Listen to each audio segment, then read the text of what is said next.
যেখান থেকে আমার ভিডিওটি দেখছেন সবাইকে জানাই আমার সালাম। আসসালামু আলাইকুম।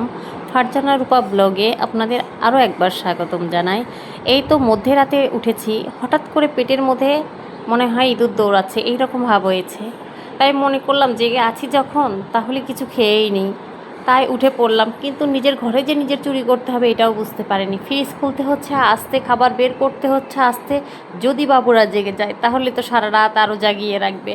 যার কারণে এই তো ফ্রিজে মাংস ভাজি ছিল, ভাত ছিল, সব কিছু ভেজে একসাথে খেয়ে নিচ্ছি। মাংস ভাজি দিয়ে ভাত খেতে কিন্তু দারুণ মজা। যদি আপনারা খেয়ে থাকেন তাহলে তো বুঝতেই পারতেছেন এর স্বাদটা কী রকম হবে। তাই এই তো খেয়ে নিলাম। খাবার খাওয়ার পর আবার শুরু হবে প্রতিদিনের যুদ্ধ। সকাল থেকেই রান্নাবাড়ি, এই যে ডিম ভালোভাবে ভেজে নিচ্ছি। ভেজে নেওয়ার পর আমি ডিমটা আজকে রান্না করব বেগুন দিয়ে। অনেকে অনেকভাবে ডিম খেয়ে থাকেন, ডিমের কোরমা, ডিম ভাজি, ডিম ভর্তা, অনেকে অনেকভাবে অনেক কিছুই খেয়ে থাকেন। তবে আমি আজকে করব ডিম দিয়ে বেগুন দিয়ে। আপনাদের কেমন লাগে? আপনারা কি কখনো খেয়ে দেখেছেন? অবশ্যই না খেলেও খেয়ে দেখবেন, আমার বিশ্বাস ভালো লাগবে। এই তো বেগুনগুলো ভালোভাবে মশলার মধ্যে কষিয়ে নিচ্ছি। কষিয়ে রান্না করা তরকারির মজাটাই যেন আলাদা। এই যে কষিয়ে নেওয়া হয়ে গেছে, এরপর ডিমগুলো আমি দিয়ে দিব তরকারির মধ্যে, দিয়ে ভালোভাবে বলক উঠিয়ে নিব। ভালোভাবে ফুটানো হয়ে গেলে তরকারির যে সুন্দর একটা ফ্লেভার আসে তা বলার মতো না। আপনারা কি কখনো সিমের বিচির ডাল খেয়েছেন?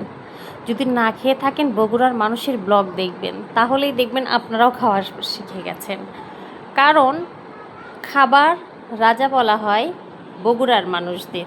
তারা খুব ভোজন রসিক, তারা খেতে খুব পছন্দ করে। তাই এই যে ডাল বানিয়ে নিলাম। এই যে বাড়ির পাশের দৃশ্য, যারা কুশারের গাছ দেখেননি দেখে নেবেন। কুশারের গাছে প্রচুর ধার হয়, পাতাগুলো হাত কেটে যেতে পারে, খুবই সাবধান। বাবুরা খেলাধুলা করছে। এই তো চলছে নিত্যদিনের কাজ। বাদামের ক্ষেত দেখতে কত সুন্দর, তাই না? দেখুন, এই যে গ্রামের ব্লগ যাদের ভালো লাগে অবশ্যই আমার চ্যানেলটি সাবস্ক্রাইব করবেন। আপনারা আরও নিত্য নতুন ভিডিও দেখতে পারবেন। আমি নতুন, তাই আমাকে অবশ্যই আপনারা সাপোর্ট করবেন। আপনাদের দোয়া থাকলে অবশ্যই আমি সামনের দিকে এগিয়ে যাব। তাই আপনাদের সবার জন্য অনেক অনেক ভালোবাসা ও শুভকামনা। অবশ্যই আমার চ্যানেলটি সাবস্ক্রাইব করবেন। ধন্যবাদ সবাইকে।